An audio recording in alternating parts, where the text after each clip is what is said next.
Hey, this is Halloween season, and all over television, especially cable, there's all kinds of shit, scary stuff, monster stories, and like a horror movie itself. Trump is threatening to rise again out of the grave after we thought the fucker was dead, right? And Paul Waldman, writing in the Post, says, quote, "And while the prospect of him becoming president in 2025 is horrifying enough, even another campaign that ends with him losing would be a catastrophe for the country. So brace yourself." Well, until now, it seemed Trump wanted to keep the idea of a 2024 run alive just for attention. The chances that he'll go through with it are growing fast. And for that reason, we should be very afraid. Well, okay. I remember one time when I went after a preacher here in Atlanta that everybody knew. He had built a fortune, a huge congregation, a mega church, and who's just a scummy son of a bitch who had the habit of raping his female parishioners constantly, using the ploy that God instructed them to put out, or they would be sentenced to hell or some bullshit. And I went after him. I was doing a talk radio program on the blowtorch of the South, WSB radio. And I kept it up. And finally, I started getting letters. There were no emails then. I started getting letters from members of the church who told me that the pastors there were ordering up imprecatory prayers against Mike Malloy. I had no idea what they were talking about until somebody told me an imprecatory prayer is where they pray that you'll drop fucking dead, that God will smash you into a little grease spot on the pavement in order to revenge, as an act of revenge against the good servants of God who just happen to like to rape women, happen to like to molest children, happen to like to commit fraud and bullshit based on their cult. So, imprecatory prayer. And as soon as I got the letters, of course, I went on the air and read them and tried to cause these scum more embarrassment. By the way, they did wind up with some sentencing, some jail time. Not enough, in my opinion. Most of those scum are dead now because I'm talking about something that was going on in the 80s. What is that, 35, 40 years ago? So I started thinking the other day, even though I don't believe any of this religious horse shit, I don't care what religion it is. Some of it is comical. Some of it is fun. But the Abrahamic religions are just goddamn pure torture. Just pure torture, especially Christianity. So while I don't subscribe to any of that horse shit, I started thinking, well, maybe if 300 million Americans, 100 million Americans started praying for Trump to keel over in a mound of blob and flesh and Chick-fil-A's and just fucking die. I wonder if that would work. An opinion piece written by Paul Waldman in the Washington Post, what I'm talking about now. And the conclusion by him and a lot of people really, and by your humble and obedient servant here also, and probably you too, that the orange vomit will run again for the presidency in 2024. The only thing that might impede that would be what happens in the midterms in 2022. And they are fast approaching, 13 months from now, right? If the Republicans, using the orange vomits playbook, which they will use, the big lie, the Hitlerian playbook, really, if the Republicans running for the House and Senate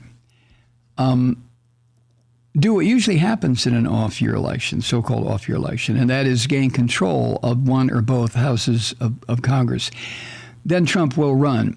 Now, we don't have to wait till 2024 to know what that will mean if the Republicans get control, the Christian fascists. It means very simply, without trying to come across like some kind of a big, scary story here, it'll mean the end of democracy and therefore the end of this country. And a lot of us will try to figure out ways to get the hell out of the United States of America permanently.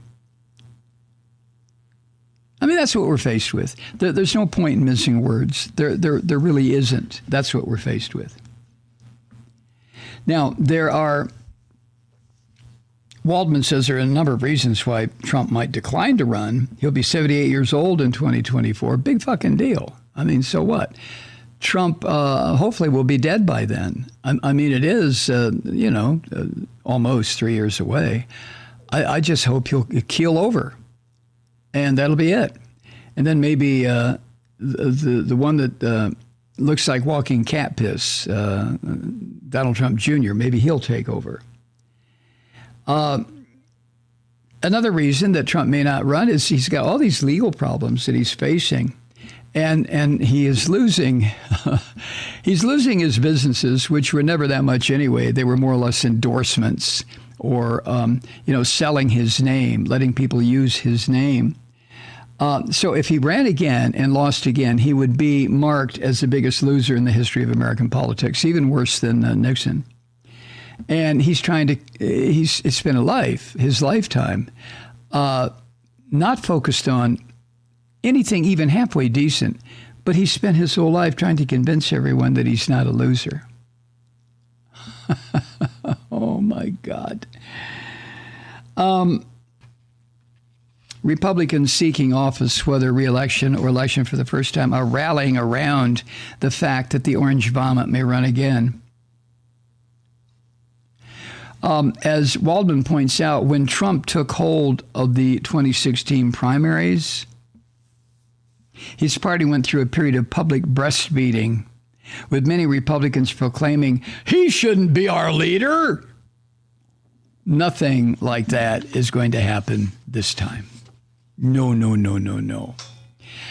The online news site, The Hill, recently reported that, quote, Senate Republicans, with a few exceptions, are hoping that former President Trump does not announce his intention to run again for president, end quote. But not a single one of these candidates would go on the record saying it. The Hill said Senate Republicans are hoping, but none of them will come out and say, yeah, I hope he doesn't run. They're hoping that he does run. Instead, CNN reports elected Republicans, quote, are expressing little or no reservation about the prospect of Trump topping the ticket again, end quote. They want it. And corporate America is helping. The capitalists are supporting the members of the House and the Senate who openly declared that they're with Trump, that the election was a fraud, that it was stolen. Capitalist America is supporting that because remember, the step from capitalism to fascism is a teeny-weeny little baby step as far as the capitalists are concerned. They are above all this. They don't give a fuck what happens to us, the capitalists. They couldn't care less. They live further out in the ozone than William Shatner rode today on Bezos' big penis. They live further away than that. And they look at us, little scum amoeba down here, roiling around, bumping into each other and eating each other and destroying each other. They don't care. And capitalism always prefers a fascist government. Always. They don't want democracy in any form. And they don't want communism. Oh, hell no. But fascism, perfect.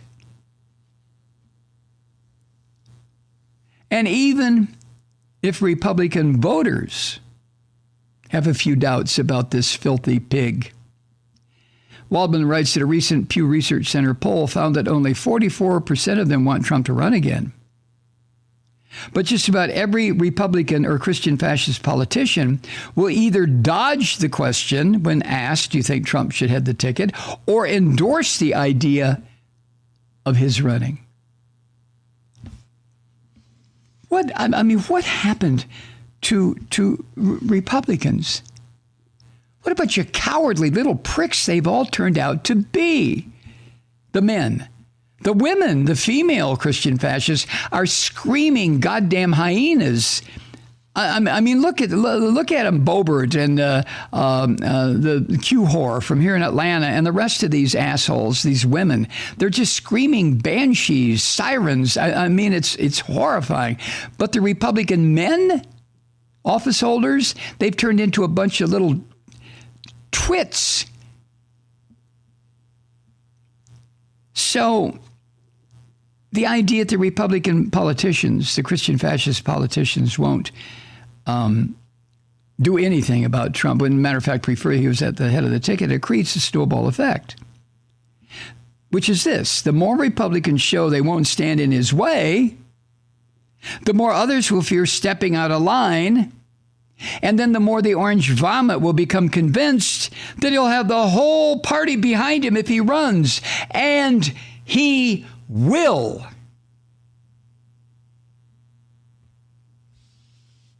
So if the Christian fascists get control of the House and the Senate, and the election's coming up next November, then we are fucked. This country then no longer will exist. You know this. And if you don't know it, you have got to start knowing it. You must. All of us must. Hi, Truth Seekers. Mike Malloy here. As you know, we've switched formats and are now broadcast exclusively on the Progressive Voices Network. So that means you get fewer program interruptions, no corporate commercials, and lots of profanity. But our format change also means some of our radio listeners no longer hear the program. It's been a while since I mentioned our podcasts, so you may have forgotten that there is a way to listen to this program anytime you need a good dose of screaming. Visit MikeMalloy.com and subscribe to our podcast. As a podcast subscriber, you can download the program to your mobile device and take me with you wherever you go. And if you have a friend who needs a dose of truth-seeking, you can give a gift subscription as well. That's MikeMalloy.com, and never miss a minute of the uncensored fun and frivolity.